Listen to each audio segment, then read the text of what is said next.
Halo Infinite has lost its second creative lead in 2 months. Bethesda is now selling $100 annual subscriptions for exclusive Fallout 76 features. Fortnite Season 2 kicks off by being sucked into a black hole, and artwork for Diablo 4 has been leaked. But first, is Riot Games the new Blizzard? This is Arcadian Insight.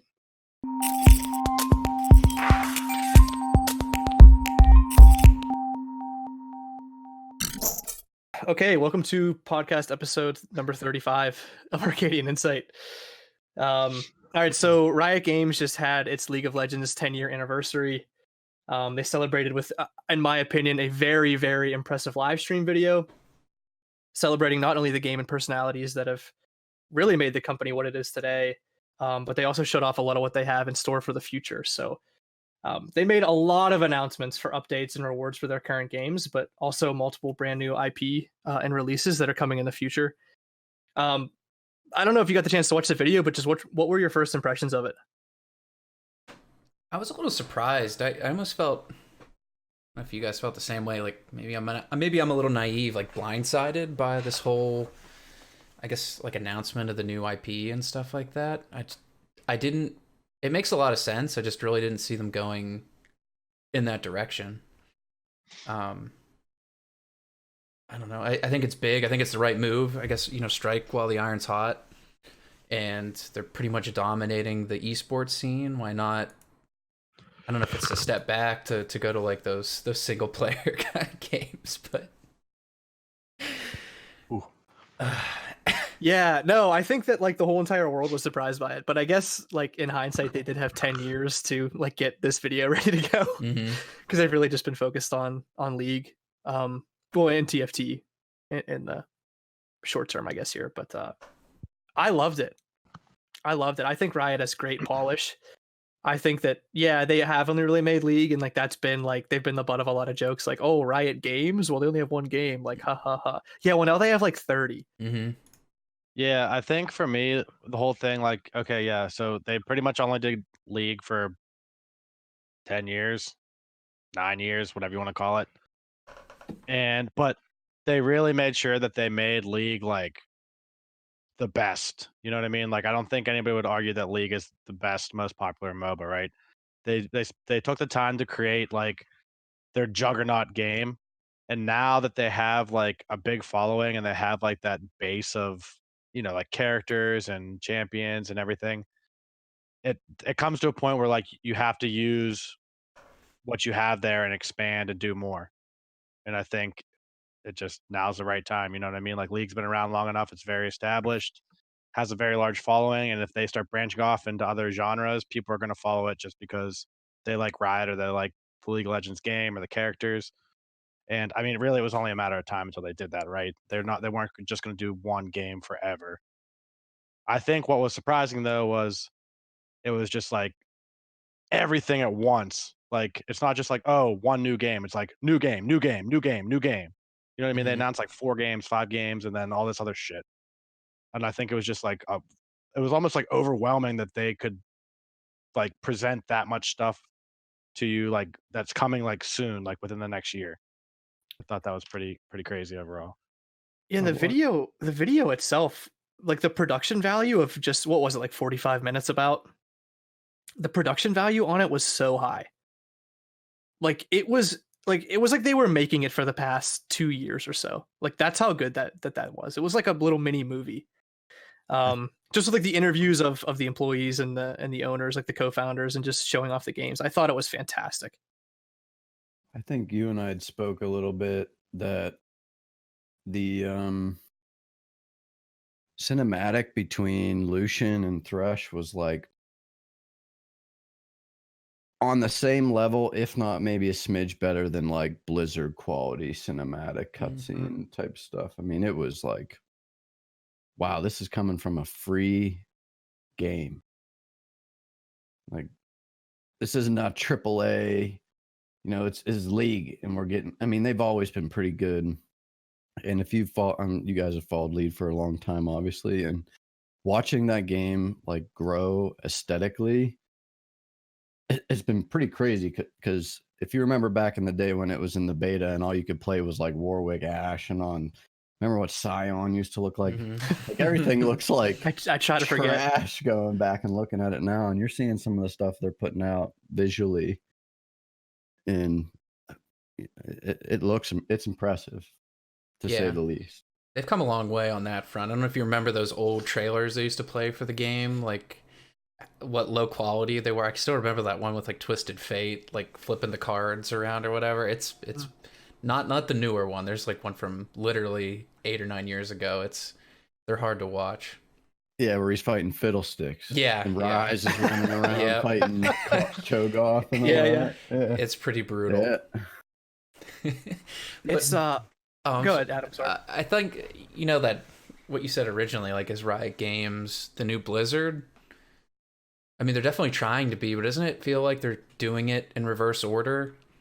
Like with Blizzard, it was like the Warcraft and StarCraft kind of thing. Like they built a game, they built a lore to the game and like a world, and then League of Legends kind of like did a little backwards. They just built a game and then just added like the lore and like built it up to it. And I feel like now they're kind of over the last few years kind of like going back, rehashing. What are they doing? Like the kind of filling in the lore to suit the game, to make it a more like immersive experience. Yep. I know there's a lot of like reading material and stuff like that. I don't get into that necessarily, but I think I'd be more inclined to play the play the new games coming out to get a little bit of that lore, and maybe like watch some more like animated versions of the lore. It'll be interesting to see what they do.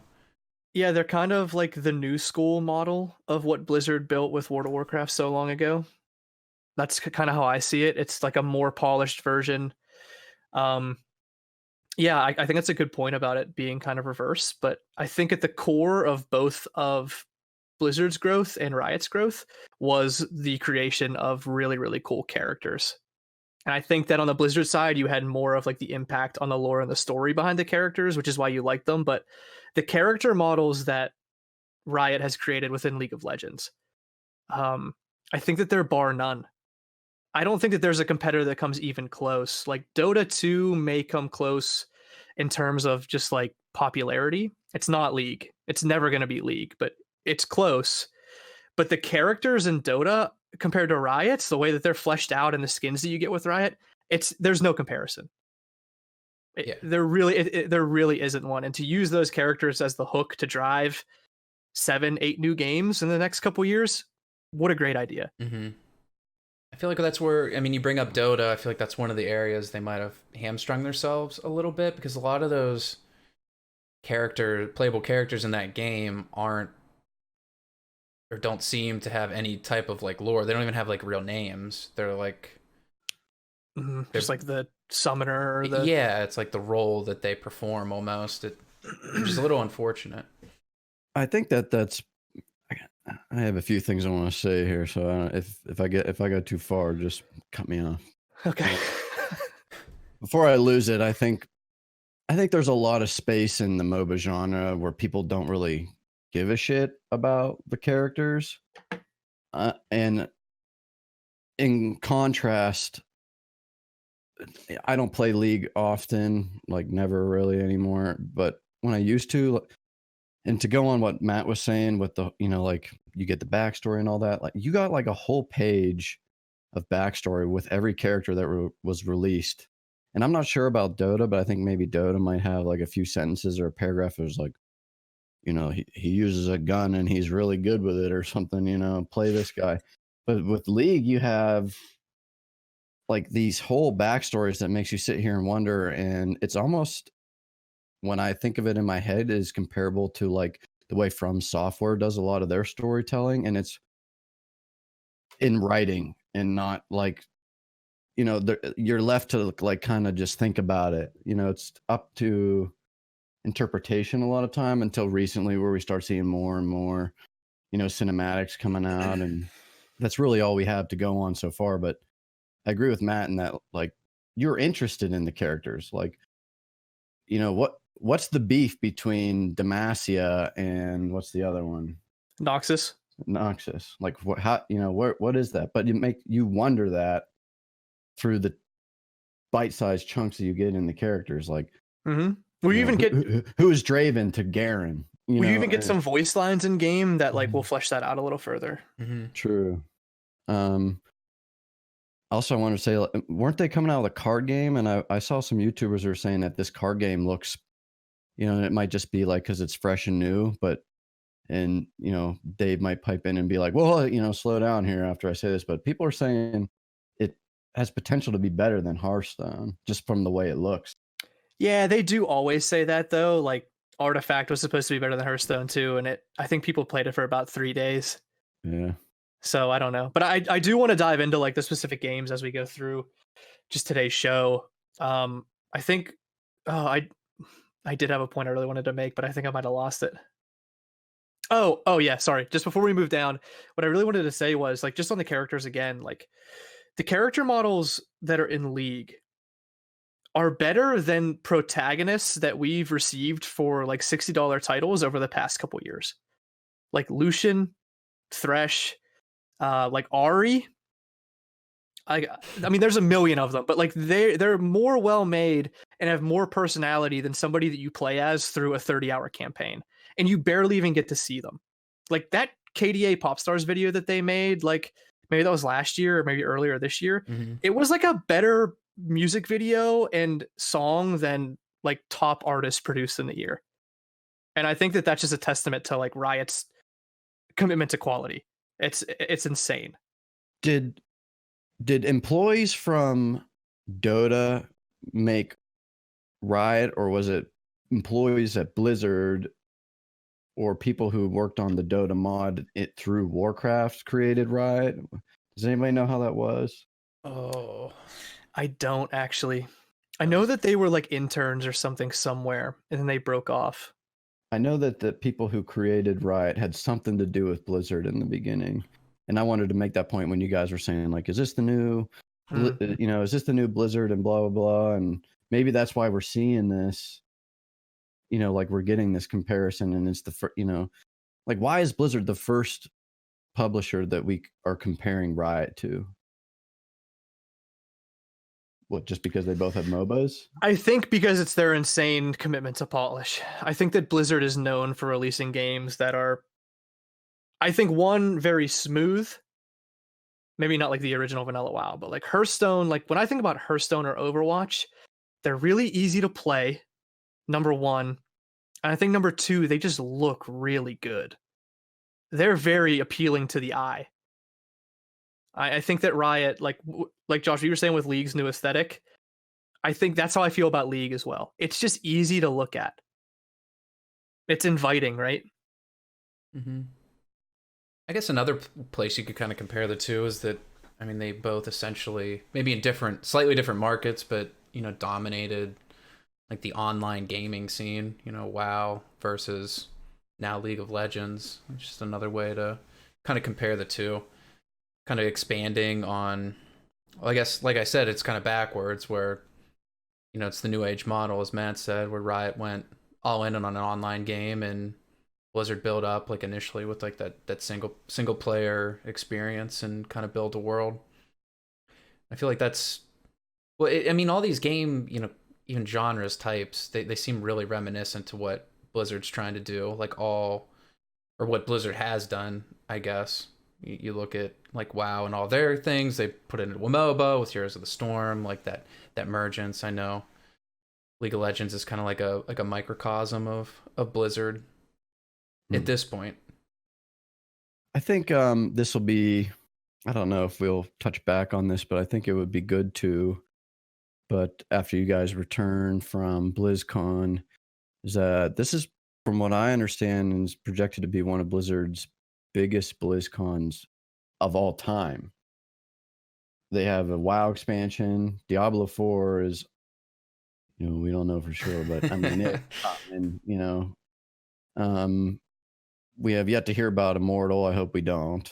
We have Overwatch 2 possibly, and then we have another shooter that they're projected to announce.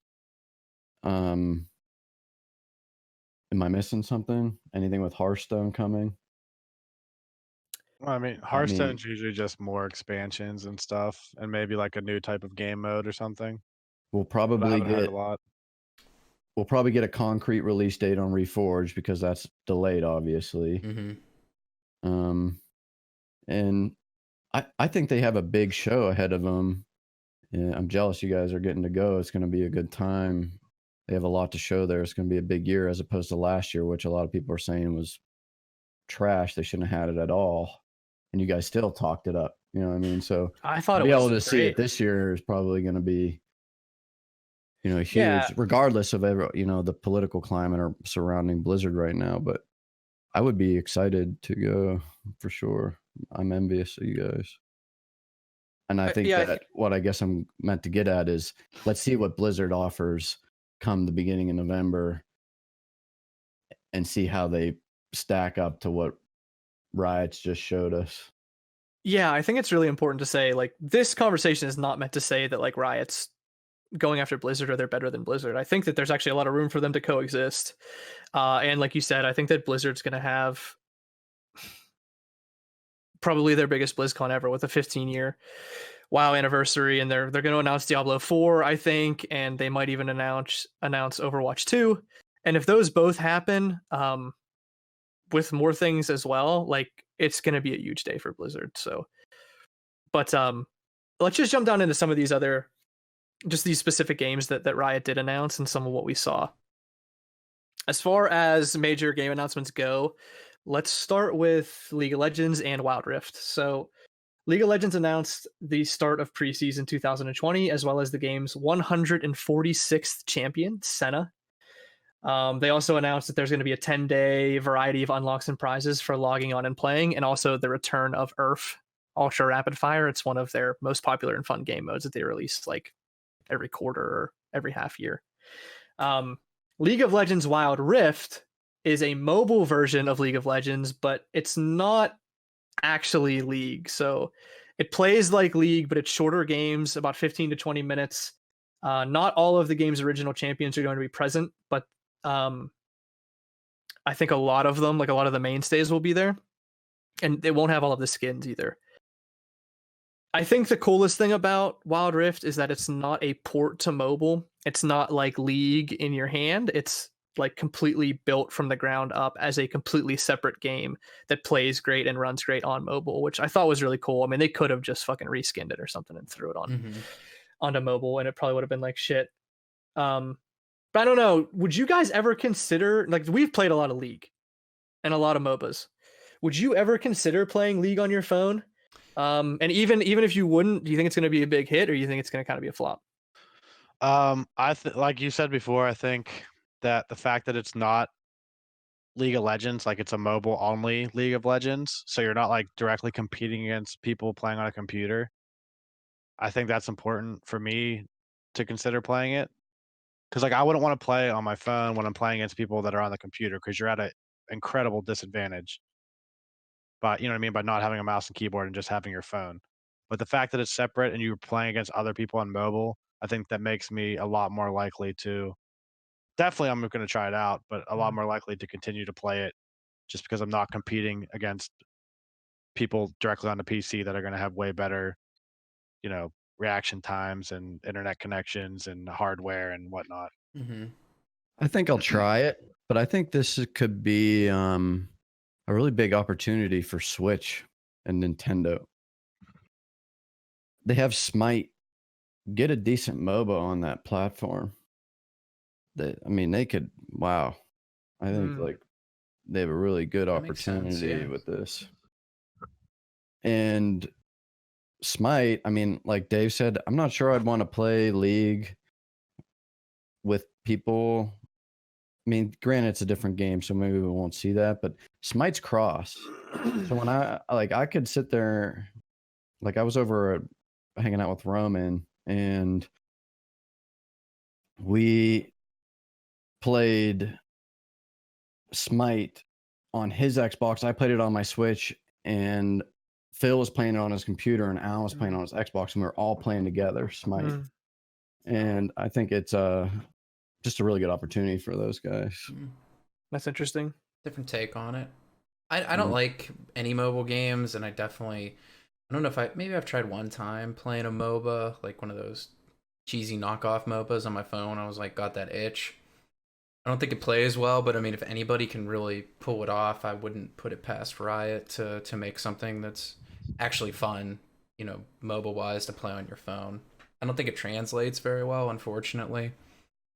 I don't think anything translates well to the mobile phone game unless it's like a cookie clicker thing. Well, I think they said like they're making it like the two joysticks kind of thing. So like on a controller it works better, and then like on a phone it works a little bit better than having like needing like a full keyboard or something. Mm-hmm. So I don't know. I think it could be good. It just depends on how it's executed, and it might.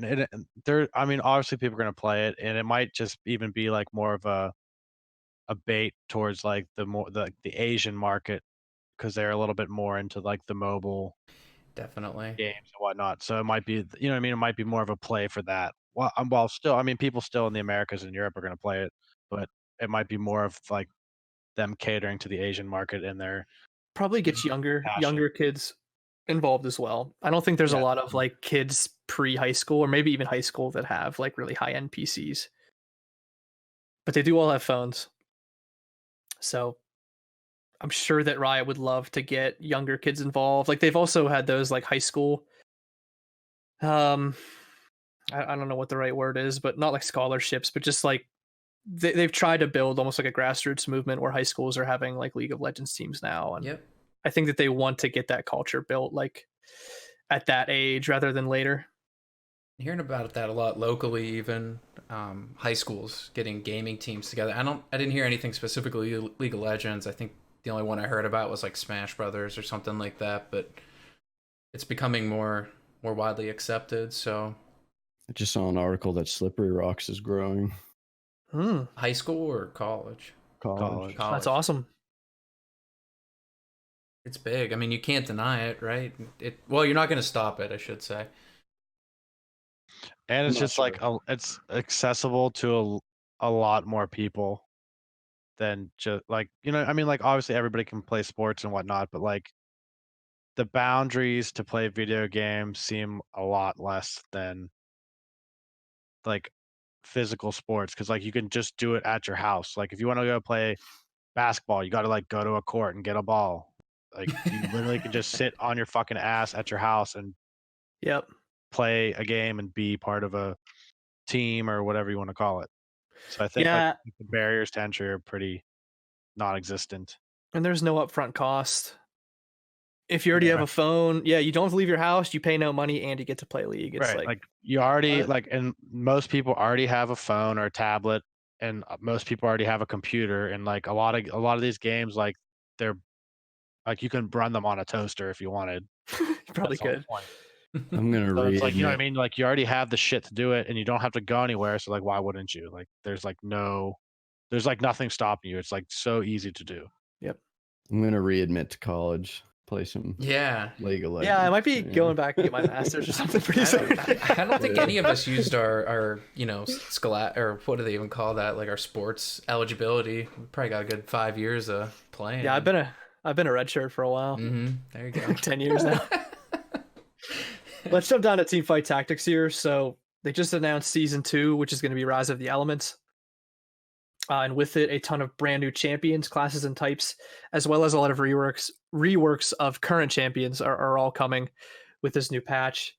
They've also announced that Teamfight Tactics is going mobile, which I think is a huge, huge deal. I mean, Dave, you always talk about playing Hearthstone on the phone, and Josh, I know that you play like the Dota Underlords on the phone as well. And I think that Teamfight Tactics is going to absolutely blow up. But oh no, that's actually all I have for that. Never mind. That's next bullet point. But anyway, yeah. I don't know. What do you think about the mobile? I think that like this isn't going to be like the Wild Rift. I think that this will be just like Hearthstone, where your account's going to transfer from your phone to your pad to your computer. I love it. Yeah, and I think it depends on the type of game. Like for like a mobile like League of Legends, it doesn't work on mobile. But TFT, like because of the style of the game, like you know what I mean. I don't like there's not that much of a difference between playing it on your phone or the computer. I mean, obviously your computer's still gonna be better, like it's just like shortcut keys and like hotkeys to like re-roll and shit faster, but it's still gonna be very, very doable on a mobile phone. So Mm-hmm. it's the type of game translates better to a mobile device than say a 5v5 MOBA or like WoW or something. Obviously, you're not gonna be able to play like fucking WoW on your phone. Matt and I were speaking earlier, and I had said that I'm kind of the odd man out in this TFT thing among the Arcadian group, but Yeah. if I knew for sure, I'll do this while I'm waiting for Link's Awakening to drop price. Let's hurry up. Yeah, well, you better keep waiting. Yeah. I would play it on mobile, if I was sitting at work. I don't think I'd want to play it on my computer. But I think I would definitely see myself sparking interest in a game that I could sit down at work and play on my computer. Yeah, it's a passive experience. Honestly, I'm such a bastard. The first thing I thought about when I heard it was going to mobile was that, like, since it is going to be harder to play on mobile, to your point, Dave, and a lot slower, and you really don't have a lot of time to make your moves, like, I can't wait to get matched up in a lobby full of mobiles and just be so much quicker than them on PC and just get those easy wins, man. I'm going to scoop them all up. I'm gonna play it like 3 in the morning when like everybody's gonna be on their phones. Like I was gonna be like from 3 to 5 a.m. I'm gonna play. I can't wait. Yeah, there you go. Yeah, lunch hour. Yeah, it's perfect. I work from home. I totally could. It's I don't 11:45. I don't know how I feel about. I think Dave is right. I think that game type translates really well to the phone, tablet. I just think the issue is how long the game is. Like a single game of TFT, I think it's like a full game, probably close to 25-30 minutes, which is kind of a long commitment. I feel like a lot of mobile games are like shorter burst, like attention you can pick up and put down like frequently. I mean, think about where I'm at, where I might be like messing around on my phone for 5-10 minutes, but like I don't know if I'm gonna be if I have enough time to sit down and play a game or two of TFT. I'm probably like in the setting where I'm at home anyways. I'm just gonna get on my computer and do it. Yeah, 45-minute dump on the toilet and playing TFT. Right. I mean, maybe some places you can get away with that. I don't know, like you're at the airport. It'll be nice. It'll be convenient in certain circumstances. But like Dave was saying before too, like that, that more for the Asian market, like the people that take the long train rides home and stuff like that. It just makes a lot more sense for them than for the majority of us. So we get self-driving cars. I just don't think that they don't really have that much to lose by putting on mobile either. Mm-hmm. Like they already have the game. I'm sure. Like obviously there's some design issues with getting it onto Android and Apple and everything, but for the most part, the game and everything's already there. So it's not like they're like inventing a whole new brand new game just for the mobile, blah blah blah, so you can play TFT. Like I think a lot of the costs have already been sunk into it, other than like actually delivering it to mobile. So like, why not? It can only grow the game. Mm-hmm. It's not gonna hurt the game or not grow it. It's definitely gonna make the game, more popular and have more people play it. So I don't think they can really go wrong either way. Legends of Runeterra is a card game featuring the champions and lore from League. And I talked about this before, but I think that this is a game that can really use Riot's polish and really rival Hearthstone in a lot of ways.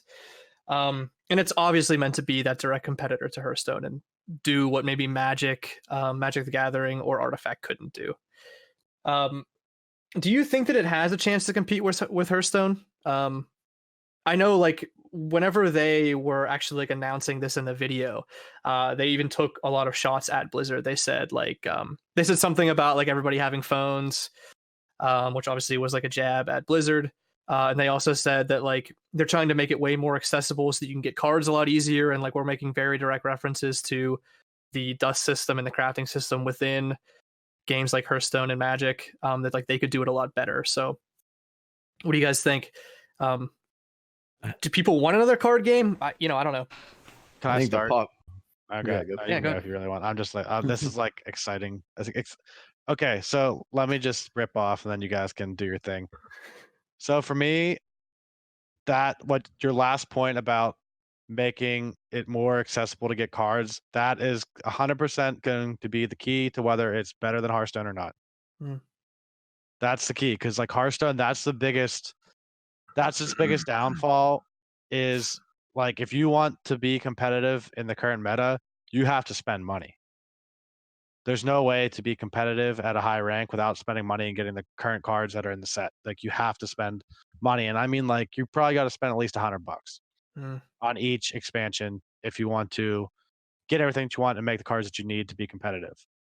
So I think that's going to be very, very important.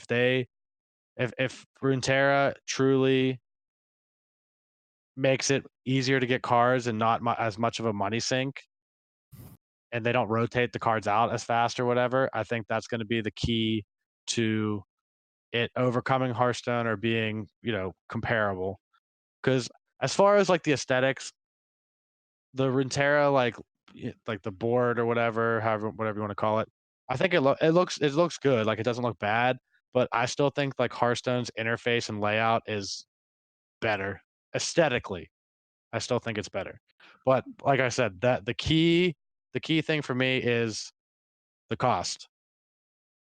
You know what I mean? If people can compete in the game and they don't have to plow as much money into it as they do Hearthstone, it's going to take off and people are going to like it. I mean, obviously the game has to be good and like the mechanics have to be good and everything, but if that you would expect that Riot would produce a product that's going to be good. It's just a matter of are they going to dick you with microtransactions or are they going to stick to their word? And just specifically, just if you're listening and you haven't read up on it, or just I guess for us too, some of the changes that they are making to the pricing model and the getting free cards model, the ones that I remember, so there's going to be like different classes, like almost like Hearthstone does with Warlock and Druid or whatever, Warrior, but you're going to be able to choose what cards you want to get, like what type of cards you want. You don't just get like a random pack. You can say like, okay, I want Ionia, or I want Noxus, or I want Demacia, and you'll get those cards. You can build that deck. The other thing that they're doing is they're having like the wild system, kind of like Magic does, where if you get a wild card of a certain rarity, you can turn that card into any other card from any other pool of that same value. So there's a lot of options too. And I think that, there's obviously like the daily quests and the rewards, like, like every fucking game has now. You can't escape it. But it does seem like they are trying, that you can like pinpoint the cards that you want a little bit easier. I wanted to make 2 points. I think that they have a good shot, just given that they're just whale of a population and community that League of Legends and Riot has around it. I know Magic the Gathering has a huge following, but we're talking about the digital. Magic was going from physical to digital. And I think their audience is already here. They don't need to like convince somebody to stop playing and play more of this. Invest more money on digital while you're playing the physical card game. Does that make any sense? You know what I'm saying? Yep. Riot's community is already here. So I think that gives them at least a head start. And the other thing is from somebody who would like to play a card game, especially at least on mobile. I don't know if Runeterra will be mobile, but I would like. I think it is. I believe it is. Okay, well, even better, because I've tried to play Hearthstone, like listening to you guys talk about it and just play it on my phone. And for a new person to come into Hearthstone, it sucks. Like I have no idea what's going on. Everybody already is established. They have decks made, and I just got like your run of the mill crap warrior deck or whatever it is that I choose to have the game give to me. And it obviously sucks to incentivize you to put money into it to have better cards. Mm-hmm. You know what I mean? Like you're gonna win your first couple of games and then you're just gonna get worked over as soon as you get ranked. And to have a new market and a new community around a brand new IP card game that everybody will be coming in fresh will be, I think, a breath of fresh air to the genre and just another point that gives them like, hey, this could go somewhere. And it's more incentivized for me to go and say, well, Hearthstone was already a failure to me. I'm going to move to Runeterra and try this. Everybody's on the same level as me right now. Mm-hmm. It's a good point. Hearthstone's Oh, I'm I sorry. think too that like when Artifact was announced and going to be released, like everybody was super hyped about it. Like it was very hyped up, and people were really looking forward to it. And the game just flopped because, from what I gathered, it was just like too complicated and like didn't make a lot of sense, and people just like abandoned it. But I think people are itching for card games, like a new card game that's like actually good, and like if the gameplay is good and like they don't job you on microtransactions, it's gonna be a success. And I think like in the like with League of Legends, Riot I think has done a pretty good job of um keeping the game, like there's microtransactions obviously, but like it's all cosmetics, right? Like you can play League and have no skin or anything, and your champion's just as powerful as a champion with a skin. There's no, do you know what I mean? There's no, you're not paying for an upgraded feature to actually be stronger. It's just cosmetics, which I like. That's how I like my games. It's free. The game's free, and the only upgrades are purely cosmetic, so it doesn't affect the skill. The skill is all the same. Everybody has the same characters, but the only upgrades are cosmetic. It doesn't actually make you stronger in the game when you pay for it, which I'm a fan of that, and they've pretty much done that with League of Legends all along. So I'm optimistic. I'm optimistic that they're going to continue that philosophy into Runeterra, but maybe I'm just being a jackass. The monetization in Artifact was brutal too. You could not get cards. You really couldn't. Yep. But I think, Josh, to your point about Hearthstone, it's kind of a victim of its own power creep. And I think in the same way, League of Legends, obviously there's no real, well, there is like a little bit of power creep. I guess you could say that like some of the new champions might be a little bit stronger than the old ones. But I think there's almost like a power creep. I don't even know like what the term would be for this, but it's like the established meta and the experienced player base makes it impossible for a new player to enjoy League of Legends. I don't know. I can't think that League is getting a ton of new players year to year for that fact. And I think that they realized this a while ago. Mm-hmm. They could not get people to sit in 40-minute games just to get absolutely destroyed all day. So they came out with these games. And I think that this is a great way to get players over to Riot. I don't want to give Riot too much credit because this is new territory for them in terms of monetization. Like they've done a decent job, and you could say that they've gouged some people a little bit. Like remember the Ezreal skin that was like $60 fucking or whatever. Yeah. You know, but we'll see. You know, they have examples of what work and what doesn't work and what people like and what people don't like. And I think it's only a matter of, I don't want to, you know, I'm excited for them and I hope it does well. I'd like to see another successful card game in the market that rivals Hearthstone. But with the way monetization is in the gaming industry altogether, it's like you just can't. Like I feel like you're setting yourself up to be let down almost every single time. So I'm excited for it, but we'll see. You know, I'm probably gonna say we'll see. I'm excited to see what they do. I guess I think the most exciting part of Hearthstone to me is like the little like character personalities and stuff like that. I think they do a really good job of just not making it like a flat card that you're just throwing onto a playing field. Like they have little sayings, they say funny things. There's like a lot of meme-y things. I think the animation. I think League of Legends has a lot of that. Like I don't know what I think of, like, you know, Hearthstone with like Leroy Jenkins and stuff.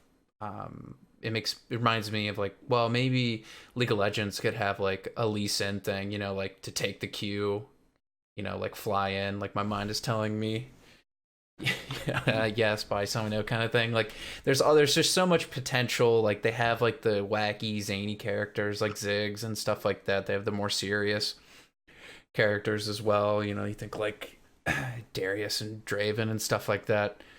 But like I don't know, just really like sharp contrasting personalities. I think a lot of those like bigger names and like the lore that they build up will do like a similar job to what Hearthstone had done in the past with like translating into like a, not just a card game, but like a funny, fun, interactive kind of card game. That's what's got me excited about it. The other games that were shown were, and these were just very, very small snippets, like 2 seconds of gameplay. But they look to be a fighting game, a co-op adventure game and also an FPS shooter that looked to play a bit like Overwatch, maybe more like a CS:GO Overwatch hybrid. Did you guys like any of those? I mean, it's hard to speculate because we saw so little, but I think CS:GO and Overwatch are pretty established in their selective genres. I think it'd be really hard for, even for somebody like Riot to come in and push those two players out. I know that their Overwatch is kind of like a roller coaster in terms of popularity, but I mean, it smashed Paladins, and Paladins was supposed to be good, and that other hero game that Cliff Blazinski was working on, that Lawbreakers. Yeah, that just failed literally on the day it launched. But in CS:GO, nothing in the last 20 years has overthrown CS:GO. Like CS:GO is here to freaking stay. They haven't even made a new one. Global Offensive is how old now, and it's still so. I mean, it would be nice to see something like that. At least they have the variety there.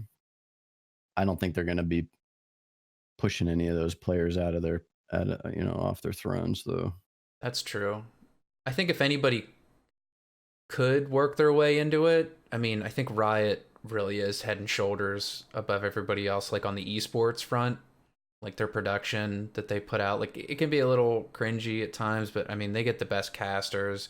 I think they have the best like production value on the shows and things like that. If you're going to make like a competitive shooter to try and contest, like you said, like Overwatch and what was it, like CS:GO, like you're really going to have to bring it. And I think Riot Games can really bring it, make something special. A co-op adventure game sounds good. Like, I think that would be a cool game to play with, like, you guys. I mean, especially we've talked so much about the lore.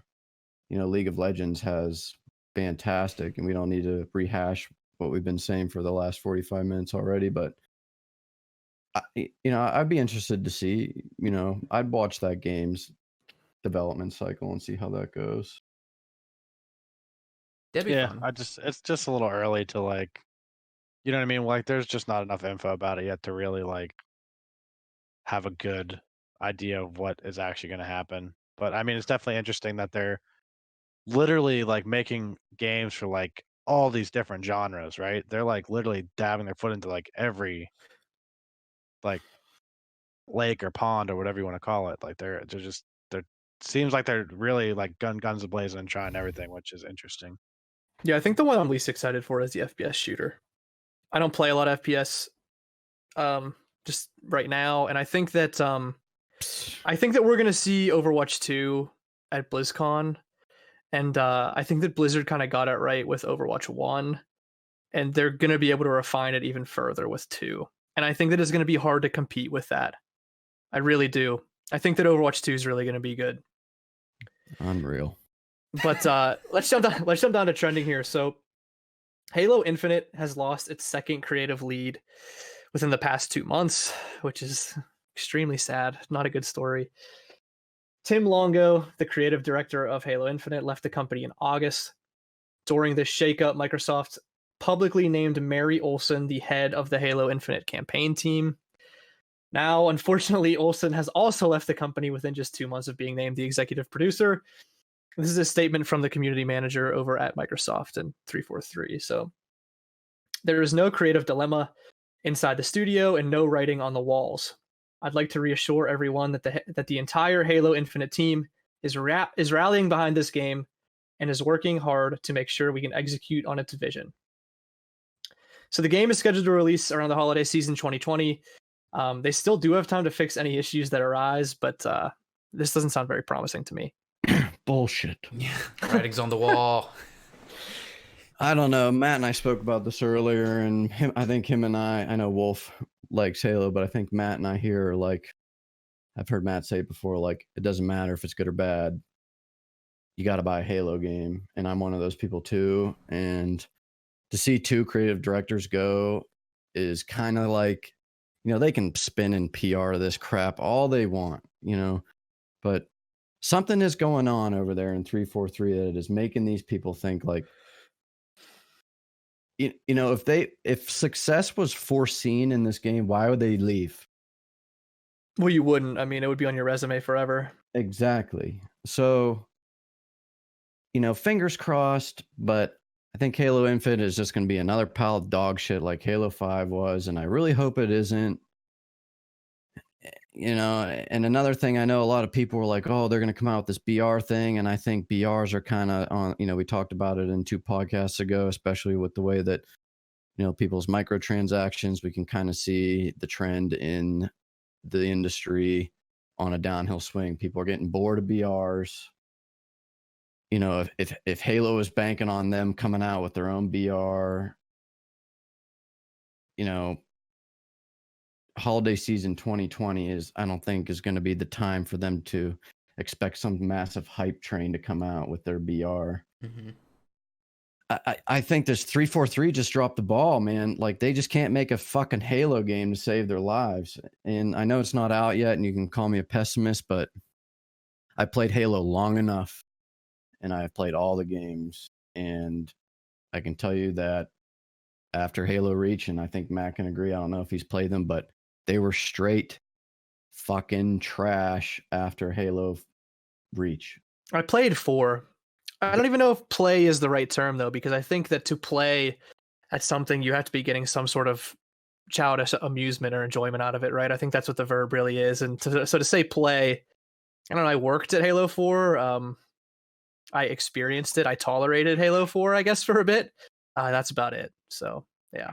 The Warden fights in Halo 5, and I don't know if you guys ever watched this video. I should link it to the Discord, but for anybody who watches and you are Halo fans, there's a great video. Just type in on YouTube 343 versus Bungie. Oh, I've seen it multiple times. And it's about 12 or 15 minutes. And you look at the creative direction that both companies had, and they want to say that, like, all 343 are people from Bungie who wanted to see their vision carry through after Bungie left Microsoft. And that's just crap. They have no idea what the fuck they're talking about. Well, and it's honestly, like, that video brings a tear to my eye because it's just a shame. Like, if Xbox doesn't have Halo, Gears of War is already like, what does Xbox have if not Halo?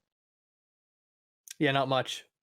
Well, that video, I mean, I don't know if it's just the way that it's mashed up, but a lot of the Bungie employees, like, they talk about the story. Number one, it's like on the forefront of the conversations. And 2, they talk about player experience, like when talking about multiplayer. They're like, yeah, like, we want to do this because, like, as the player, like, we want you to be able to, like, feel that you're doing this, right? Like, that's how the conversations are at Bungie. At 343, it's like, yeah, we, like, wanted to give you a jetpack because, like, it'd be, like, pretty fucking sick. Yeah, and it's like, those aren't Call of Duty does it. Yeah, like, those aren't relatable. Like, you can see that in the design, and you can see it, like, in the way that the community reacted to both of those games. Or both of those companies. If those are points that really grabbed you in that video, a couple of them for me were when they said, okay, so remember when they swung the marketing for Halo 5 into this Locke versus Master Chief bullshit? And I don't know if you played Halo 5, but it was nothing like they advertised it. There wasn't even a fight in the game, spoilers here. It was a fucking cutscene between Master Chief and Locke. I'm sorry for all the cussing, but Halo gets me all riled up. All right, but don't worry about it. It grinds my gears here. But we did a year's worth of cussing in the last podcast. So, and that was one point that, like, they said in Halo 3, when Master Chief, you fight 343 Guilty Spark, and you got the Spartan laser and all that. They gave you that chance, right? And they literally were like, should we do this or should we not do this? And their final decision came down to, if we don't do it, we're taking that decision away from the player already. Mm-hmm. And I thought that was like, wow, like, these guys obviously must play the game too, because they want to fight 343 Guilty Sparks. If they weren't people just trying to make a game and sell a game, they wouldn't make a decision based on, let's market an entire game around fighting Locke and Master Chief and then turn it into a goddamn cutscene in the game. And that was one point that really struck me in that Halo video. And I know I'm going off the rails here, and this is really, but I think I'm being a bit of a pessimist, but I think I have every right to be in this Halo creative director leaving again. Doesn't have a whole lot of good vibes to this. No, I'm gonna have to really think about buying it. And if the Master Chief collection on PC is enough, I may just stick with that. Well, you're gonna have to buy the new Xbox to play the Master Chief, the new Halo game, probably. Oh yeah, then then I probably won't be and buying it's it. like Weak. Yeah, right. Weak sauce. So Bethesda is now selling $100 annual subscriptions for exclusive Fallout 76 features. You know, that super popular and well-received game that they have out. It's a premium subscription called Fallout First. The main feature of this sub is that you gain the ability to create private servers for you and up to 7 friends. Now, keep in mind, this game is like the main feature of this game is that it's an MMO. Like, it's not a game with 8 people or a single player game. Like, it was made to be massively multiplayer. Or not an MMO, I guess. Is it an MMO, I guess? Or what would you even call it? I guess it is. Yeah, multiplayer online game. It's like a weird type, yeah. Anyway, the other features that you get with this, unlimited storage for in-game crafting materials, a survival tent, which is a portable fast travel point, 1,650 atoms per month, which is the in-game currency, a ranger armor outfit exclusively for members, and unique icons and emotes. I found this extra funny because there have been a lot of calls lately for the game just to go free to play. And instead of doing that, they decided to try to get you to pay more money instead. 1,600 atoms in that game is fucking nothing. Really? And 100 atoms per dollar. You know when they were talking about the bag? You know, the whole bag debacle? Well, they had a canvas bag that you could buy in the fucking in-game market. It looks like the one they were selling, and it was 800 atoms, I think was the price. And, you know, their whole deal was we'll give you 500 atoms, you know, which is like $5 in-game currency as like our apology to you. You couldn't even buy the fake bag in the game with the money they gave you. You needed to put another $5 in the game to have enough to even buy the fucking canvas bag in the game. So 1,600. Don't think that you're gonna, you know, swoon me with your 1,600 atoms. It's fucking nothing. Well, and it's like even if it was a lot of money, like I'm still trading in like my US currency, which holds real value in the real world, like to buy food, like for the atoms in Fallout 76. I mean, it's not a good trade. You can give me 100,000 atoms. I don't want them. It's Fuck crazy. this game. It really, you're right. Fuck this game. The first thing when you said that the free to play thing, that was the first thing I thought of when I haven't really thought much about Fallout 76 recently, but I was saying, well, this is probably the time that they should go free to play, and that's probably what it should have been to begin with, because it was just, it's not worth any amount of money, I don't think. And if you're obsessed with it, which people do get obsessed with weird shit and shitty games, sure, you can spend $100 a year, that's fine, but so we missed this. I don't know if this, I told Matt this earlier and he's like, no, I heard nothing about it. So I don't know if you know the other two of you had. This isn't the first like bad news thing we've heard about Fallout 76 after the them leaking everybody's information on their website deal that they had. But games, you know, they gave you the power armor helmet in one of the editions that you could buy the game for, like the $200 some edition of the game. You get a power helmet. Mm-hmm. Yeah, well, GameStop released a version of this and it was red. It looked really cool. They had to recall it because they had threatening levels of lead in it. Was it like so they were worried about giving people lead poisoning because of this fucking mask, and they had to recall all the masks. Was it like role playing? Because like in Fallout, you're always getting like the radiation. That's yeah. We got real levels of poisoning in here. This will really kill you. Yeah, like you gotta try. Well, they sell you an X-Rad too. They'll ship it to your door. Yeah, so they have this on top of it. Like I said it already, like this game just needs to go away. And what's scary about this is that I'm really excited for the next Elder Scrolls game. And I think everybody is. What the fuck is Bethesda going to do to the Elder Scrolls series if this is what's happening to the Fallout series now? Just give me the soundtrack, honestly, for Elder Scrolls 6. That's really all I want.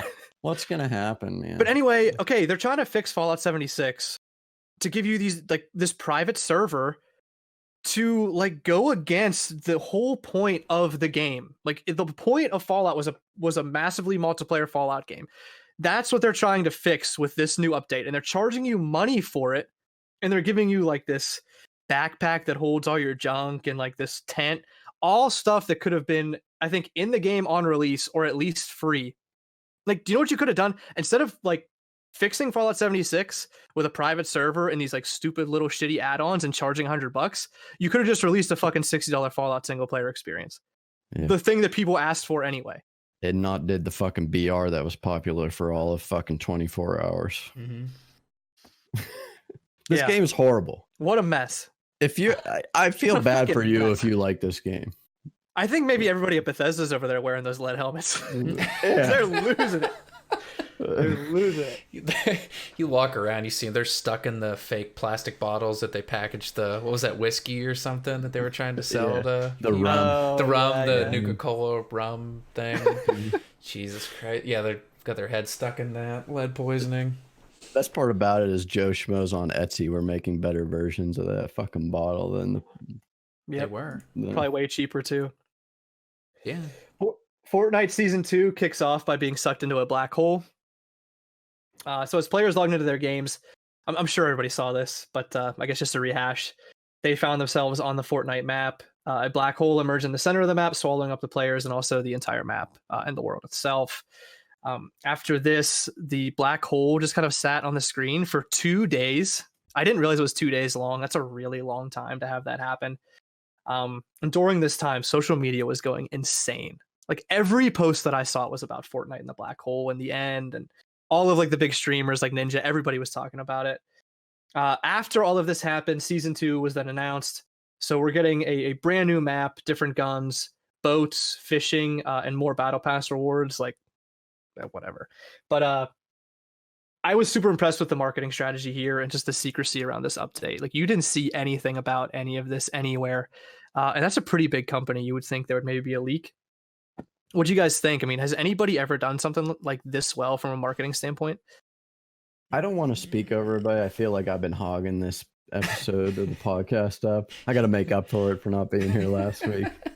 But sorry, so apologies, guys. But I have a lot to say. But this is, I think, as much as I hate Fortnite and Fortnite's fucking community, like Matt's saying, like this is marketing gold. Like this has never happened in a game. Like intentionally shutting down the game to build hype and like I was watching videos on the internet like TikTok crap and all this stuff of like little kids like losing their fucking minds over this, like Fortnite's over, oh my god, but like these guys are killing it over here at Epic with the marketing on Fortnite. I mean, it might be losing money and all this shit, but damn, can they sell a game with this Fortnite? It's pretty cool. The only thing I can think of that was like, I don't even know, like sort of reminiscent. I feel like some of the lead ups to like the WoW expansions where like something big in the world would happen, but no, not like this. And it wasn't like some big like hush hush, secret. Like no one had any idea that this was about to be dropped, right? I mean, it's pretty. I don't know. I don't think any community in the history of gaming has been excited for a game to be shut down for 2 days. Yeah. Like, I think that in itself is enough to give Epic praise. Like, they can literally, they got the balls to sit here and drop a game for 2 days, their biggest cash cow, and then be like, yeah, we're just going to shut it down for 2 days and then like really hit them with this season 2. Well, yeah, they Like, they shut the game down, got everybody hyped, and got like 10 times the free advertising from that shutdown. It's genius. Like they should like teach it in school, in like marketing school. Like it should be like a point of reference on like how to market something. It's insane. Tim Sweeney, man, he's got a pair of brass balls on him over there. Yeah. I know people don't like him, but holy crap, Tim. Hanging and swanging. I mean, you gotta give credit. It was definitely like unique, and like the hype, like because even like my brother plays that game, and he was just like, he came in my room, he was like, you can't even play Fortnite right now. Like they shut down, like the game just shut off. No one can play it. Everybody's freaking out. And I was like, what the fuck? Yeah, I bet Johnny was losing it. Even as somebody like that doesn't play it, like I'm like, oh shit, that's like actually kind of cool. Like what's going on? You know what I mean? Like people that don't even like the game, like that's like an interest. If you're a gamer, that's like an interesting like topic to hear about. So props to them for like coming up with like an original, unique idea that ended up working out pretty goddamn well. Mm-hmm. All right, so to wrap up today, artwork for Diablo 4 has been leaked. A new art book for the Diablo franchise was recently teased, and in it, there's artwork for Diablo 1, 2, 3, and also 4. It seems to me like the game's officially going to be announced at BlizzCon. And like I said earlier, I think Overwatch 2 may be as well. I mean, this is all speculation, but I know that was specifically Josh and Dave. I know you guys love the Diablo franchise. Are you pretty hyped for this? Thank God we're getting a new Diablo. I mean, fuck. After it's on mobile too, by the way. I didn't. After the debacle last year at BlizzCon, because like obviously BlizzCon is like a convention for like hardcore PC gamers, because that's just what it is. And then like the big announcement being a mobile Diablo game to like a hardcore PC gamer crowd, obviously like they fucked up. So like after that, they like kind of had to like release a new Diablo this year to like make up for like the shit show that they created last year. So they've really pissed off all the Diablo fans, as with what you're saying, Dave. I think yeah, everybody's triggered.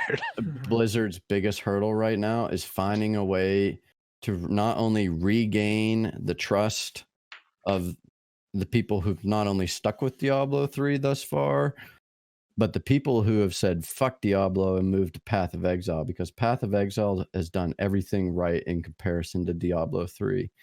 And even with Path of Exile being as old as it is, and Diablo having the community it has and whatever hype they managed to build, Path of Exile is a pretty big hurdle they're going to have to get over in terms of, I think it'll sell and it'll make them money, obviously, because it's Diablo and it's Blizzard. But to pull a community off of a game that's what's considered to be perfect in terms of, you know, the action RPG genre, I think is a big, like I said, hurdle for those guys. Not to repeat myself. Yeah, I just think if Diablo 4, if the game is good, people are gonna play. Anybody that played Diablo or like this kind of game is gonna play it. It's just a matter of the quality of the game. Like does Blizzard like recommit to quality and start making things like good again, or like that's kind of like the crossroads for me right now with them. They're kind of like teetering on this like edge of like, are they still Blizzard? Can they still innovate and be like the most creative company, or are like they like just falling off and other people are better now? And I think this round of games with Diablo 4, the next WoW expansion, Overwatch 2, blah blah blah. This is kind of like the like the critical moment of, do they like hang on and keep climbing, or do they fall off the cliff and like kind of fizzle out a little bit? And leave the fucking auction house in the game this time. Yeah, that would have been a cool feature. But like you guys said, I know Path of Exile. I mean, I even played it for a little bit. It is a pretty good game. Should say really good game. I think I was kind of let down by Diablo 3. I'm not a big Diablo fan, but just that following that game has established, if it's even, I don't know, like 80% of what Diablo 1 and 2 were, I think Path of Exile might be in trouble just for that fact alone. I'm super hyped. I think I've bought, and I think you're one of them, Wolf, Diablo for literally all of my friends, just to have somebody to fucking play with in that game, because it like, I love it so much, but everybody hates it. And I mean, they have a reason to, but I'm pretty sure I bought that game like 10 times or at least. I selfishly really just want Diablo 4 to look good, and I want them to announce Overwatch 2 because I just want to have a good time at BlizzCon. I've been looking forward to it like all year, and like with these protests and the Hong Kong stuff, like I just want to have a good time. I don't want to get like protested to death. Like I just want to go and enjoy myself and have some beers and like see some cool shit and go home. Don't even think about the protesting, man. Just go in there and ignore it. Well, I mean, I will, but I just want like something to completely overshadow the protests and like get everybody like, I don't want to hear like the memes about like Blizzard's bad PR lately, like the whole time I'm there. I just like want to go. I want to enjoy the content. I want to buy a bunch of pins at the Dark Moon Fair like I did last year and like just come away like very positive. I don't want to be like fucking like, oh man, like all the people there were complaining the whole time. let's hope that some dickhead doesn't try to make a name for himself over there during the event. I'm not optimistic about that. I'm sure there's gonna be a lot of really stupid stuff. People trying to be really funny. There'll be a lot of people like yelling during the. Oh Yeah. my god. Yeah, because especially because that kid asked the question about the phones Yep. or the April Fool's thing. Yeah. Everybody's gonna try to do it now. Yep. It's like, come Yeah. on. If somebody and I does just- that, they're gone. Get them There out was of there. just too Get much 'em shit outta about here. like I there's think you too do much have to shit get 'em about out, like activist groups like planning protests and shit. So like there's gonna be something. I'm not gonna It's gonna avoid be it. fucking annoying. I just hope that like if you want to protest it, fine, but like don't fucking run on the stage or like make a mockery of the thing. You know what I mean? Do it the right way. Don't be fucking twats about it. We already know that Blizzard is perfectly capable of fucking up an event by themselves. So, Yeah. if they're gonna ruin it, let Blizzard ruin it. I like Yeah, the don't barrier help. to entry into that place. I mean, I guess if you're gonna spend that much money on a ticket to come in and like protest or whatever, I don't know. I feel pretty comfortable that most of the protest will be outside the venue. Yeah. Probably not dropping a few $100 to fuck around inside. Yeah, but if there's these activist groups, like I'm sure they have funds to pay for a couple tickets and send in a couple shitheads to You think? raise Is that what they're a riot. they're I would- grooming yeah, them like, right there's- now, training? No, like I know there was like shit on Reddit about like certain activist groups like planning protests and things, and like Mhm. obviously they have funds to do dumb shit, so I wouldn't be surprised. Yeah, if you're a Yeah, shithead, there's definitely opportunity to go to BlizzCon this year if you want a free ticket. All right, let's wrap up there. Another great show. That was a lot of fun. Thank you so Sorry I much. talk so much. I think everything was fine. Thank you so much for listening. As always, leave us an iTunes review if you think of it. It really, really helps us out and the show out.